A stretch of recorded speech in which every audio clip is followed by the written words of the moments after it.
Hi friends, मैं मुकेश दिवाकर और मेरा चैनल दिवाकर के ब्लॉग्स में आपका स्वागत है।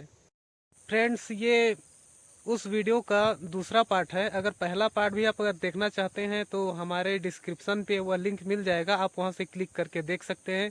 और यह वीडियो 2 से 3 पार्ट पर है, तो एक एक करके आप सारा वीडियो को देख सकते हैं। सारा लिंक जो है डिस्क्रिप्शन पे आपको मिल जाएगा, तो आप वीडियो पर आनंद लीजिए। और फिर भी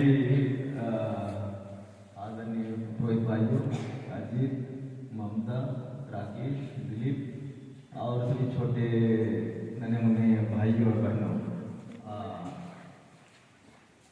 यहाँ पर मैं देख रहा हूँ काफ़ी आप लोगों ने अपना प्यार दिखाने के लिए बहुत सुंदर प्रोग्राम किए। मैं हर ये हॉस्टल वाले सुबह से लेकर प्रार्थना कर रहे हैं और अभी तक स्वागत का प्रोग्राम, रेशमी साड़ी पहनने वाले और यहाँ पर पाक पानी के हमारे बीसे वाले स्वागत के लिए सबको आप लोगों ने आया और अपना प्यार दिखाया। सचमुच में मैं आप सबको धन्यवाद देता हूँ। कभी कभी मेरे बारे में शायद बहुत कम ही जानते होंगे, थोड़ा सा अपना परिचय दे देता हूँ। कौन गेस करेगा मेरा जन्म, मेरी उम्र कितनी हो रही होगी?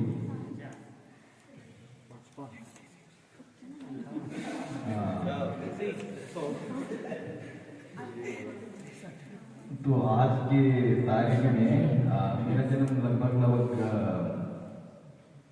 26 नवंबर 1971 में हुआ था। बहुत साल हो गया, करीब करीब 51 वर्ष हो जा रहा है। इस दौरान में मैं देखता हूँ बहुतों का हाथ रहा, हम लोगों का मुझको पढ़ाने पालने क्या करने में बहुतों का हाथ रहा। तो मेरे पिताजी जब छोटे थे ये लुड़ेक के रहने वाले थे। उसके बाद बचपन में ही शायद छोटे थे उस समय चले गए इधर सरगुजा अंबिकापुर से करीब करीब 60 किलोमीटर वहाँ पर है शंकरगढ़। शंकरगढ़ से और उतर कर जाएंगे तो एक गांव का नाम है नवापरा, जो जंगल से लगा हुआ है। तो पिताजी उधर ही गए, उधर ही बस गए। जंगल इत्यादि को साफ करके वो लोग जमीन इत्यादि पकड़े, उधर ही हम लोग रह गए, बाल बच्चे उधर ही। तो हम लोग वहाँ से उत्पन्न होते हैं।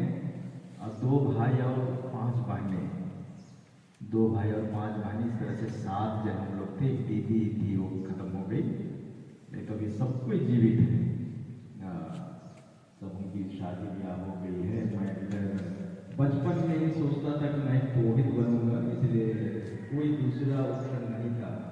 पढ़ाई मानपुर बारिश, मानपुर के बाद अंबिकापुर सेंट जेवियर्स के बाद भोपाल चले गए हम लोग पढ़ने के लिए। अपनी जो 12वीं की परीक्षा के बाद भोपाल कहाँ पढ़ते हैं, हमारे फादर लोग वहाँ पर हैं, क्या क्या पढ़ते हैं वो लोग भी वैसे ही पढ़े होंगे। भोपाल चले गए। भोपाल में 1 साल रहने के बाद समाज ज्वाइन के 12वीं के बाद हम लोग समाज ज्वाइन करते हैं। उसके बाद तब भोपाल के बाद मैं हजारीबाग 2 साल के लिए, 2 साल हजारीबाग में रहने के बाद चला गया कॉलेज करने के लिए Vijayawada Andhra. Maths physics chemistry मैं भी साइंस विद्यार्थी, लेकिन उस तरह का नहीं लगता हूँ, कोई बात नहीं। वहाँ डिग्री करने के बाद कुछ सालों काम किए उधर बैकुंठपुर में एजेंसी कहते हैं उसको, वहाँ पर 2 साल था काम कर रहा था, विद्यार्थी को पढ़ा रहे थे। फिर वहाँ पढ़ाने के बाद यहाँ पर और एक साल था सर अजीत के साथ। यहाँ पर भी गोर्रापारा जाता था पढ़ाने के लिए। यहाँ रहने के बाद पुनः बंदियाखार, वहाँ पर भी एक ब्रदर के रूप में था। वहाँ के बाद पढ़ने के लिए चेन्नई चले गए हम लोग, फिलोसफी जिसको कहते हैं। चेन्नई में पढ़ने के बाद इन जगहों में बंदियाखार में था। उसके बाद और थियोलॉजी कहते हैं कि शास्त्र जिसको करते हैं, सभी धर्मों को हम पढ़ते हैं फादर लोग, सभी पुस्तकों को, चाहे हिंदू धर्म हो, इस्लाम हो, चाहे क्रिश्चियनिटी हो, सबको हम लोग पढ़ते हैं। तो उसके उसके लिए हम लोग रांची गए थे। 2 साल रांची में रहकर 1 साल दिल्ली में पढ़ने के बाद और वापस आए रांची। इस तरह से 4 साल हम लोग थियोलॉजी पढ़ते हैं। उसके बाद पुरोहित बनने का तारीख था 31 दिसंबर 2010। मैं पुरोहित बना। पुरोहित बनने के बाद तब यहाँ पर और आया था गैरकक्षा। कुछ समय रहने के बाद मैं मैकेनिकल इंजीनियरिंग डिप्लोमा के लिए फादर बनने के बाद पुनः आंध्रा गया, पुलिवेंदला, एक जगह का नाम है पुलिवेंदला, मैकेनिकल इंजीनियरिंग करने के लिए। वहाँ से पढ़ने के बाद 14 में मैं पुनः यहाँ पर आया। तो बहुत साल यहाँ पर रहा हूँ, आगे पीछे, यहाँ और कोनपुरी। तो इसी तरह से घूमते फिरते बहुत सारा समय किरकक्षा और कोनपुरी 2 ही जगह आना जाना हो रहा है। इसलिए विशेषकर जीवन को देखता हूँ तो हम लोग बर्थडे क्यों मनाते हैं, थोड़ा सा जिक्र करने से अच्छा रहेगा। बहुत बार हमें कोई भी नहीं जानता होगा, पहले हम लोग बर्थडे भी नहीं मना देते होंगे, लेकिन बर्थडे मनाना चाहिए कभी कभी। और मैं जीवित हूँ, हम लोग अस्तित्व में जीवित हैं हम सब, इसलिए तब ईश्वर को धन्यवाद देना चाहिए ना अपने जीवन के लिए। भले ही हम लोग बड़े बड़े काम नहीं करेंगे, लेकिन अस्तित्व में लाया है ईश्वर ने, तो ईश्वर को धन्यवाद देने के लिए हमें बर्थडे मनाना चाहिए।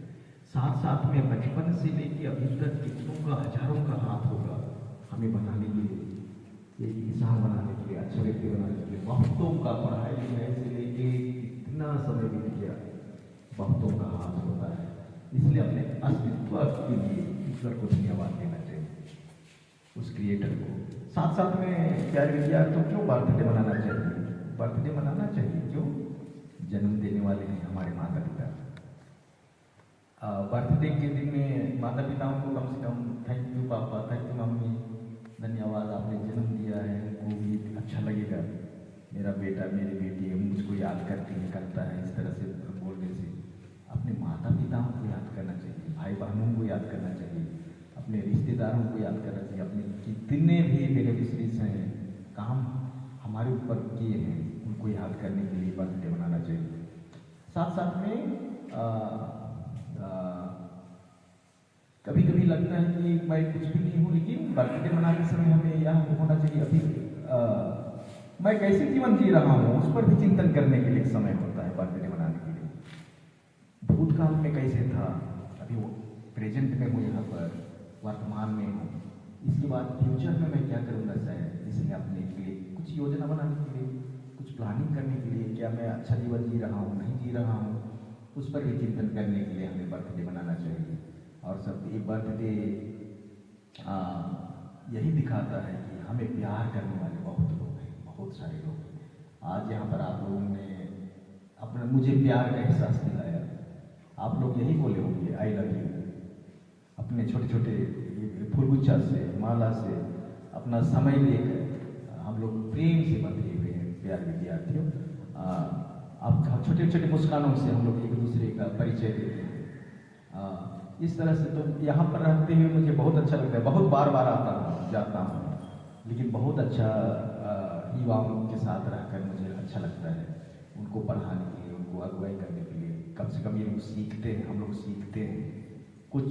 यहाँ पर बहुत सारे इंडस्ट्रीज नहीं होंगी, बहुत सारे कारखाने नहीं होंगे, लेकिन हम लोग सीख कर कुछ करने के लिए आप युवा लोग सोचते हैं, स्वप्न देखते हैं, उसमें तब हम लोग थोड़ा मदद देने की कोशिश करते हैं जिससे आप आगे बढ़ सकें। इसलिए आप सबको बहुत बहुत धन्यवाद। आज विशेषकर तब संविधान दिवस भी मना रहे हम लोग, संविधान दिवस।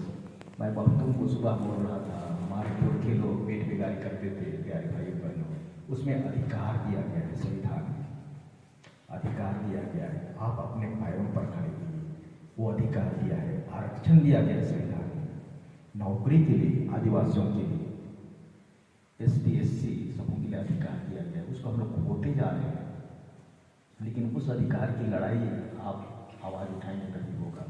इस तरह से अभी 1948 में संविधान बनकर तैयार हुआ, 26 नवंबर 1948 को बनकर तैयार हुआ आज के दिन में। और तब उसका लागू हुआ वो 26 जनवरी 1950 को। इसलिए तभी हमारे लिए बहुत सारा एक अधिकार देता है। हम लोग पहले शोषित थे होंगे, लेकिन अभी अधिकार दिया, जाग गए। बहुत सारे हमारे भाई बहन नौकरी में हैं, क्यों? आरक्षण के चलते। अगर आप अपने हक की लड़ाई नहीं लड़ेंगे, आवाज़ नहीं उठाएंगे, अपने गाँव के लिए अगर आवाज़ नहीं, कुछ अच्छा करने के लिए नहीं ठानेंगे तो कौन करेगा? हम हैं वर्तमान में कुछ करने के लिए सोच रहे हैं। तो इन्हीं के साथ आप लोगों के प्यार के लिए, विशेषकर हमारे राकेश, दिलीप, शिवा से लगे हैं सर, ममता और आप बहनें, भाई लोग, आप लोगों ने बहुत सुंदर प्रोग्राम दिखाया है। आपके प्यार के लिए बहुत बहुत धन्यवाद। Thank you.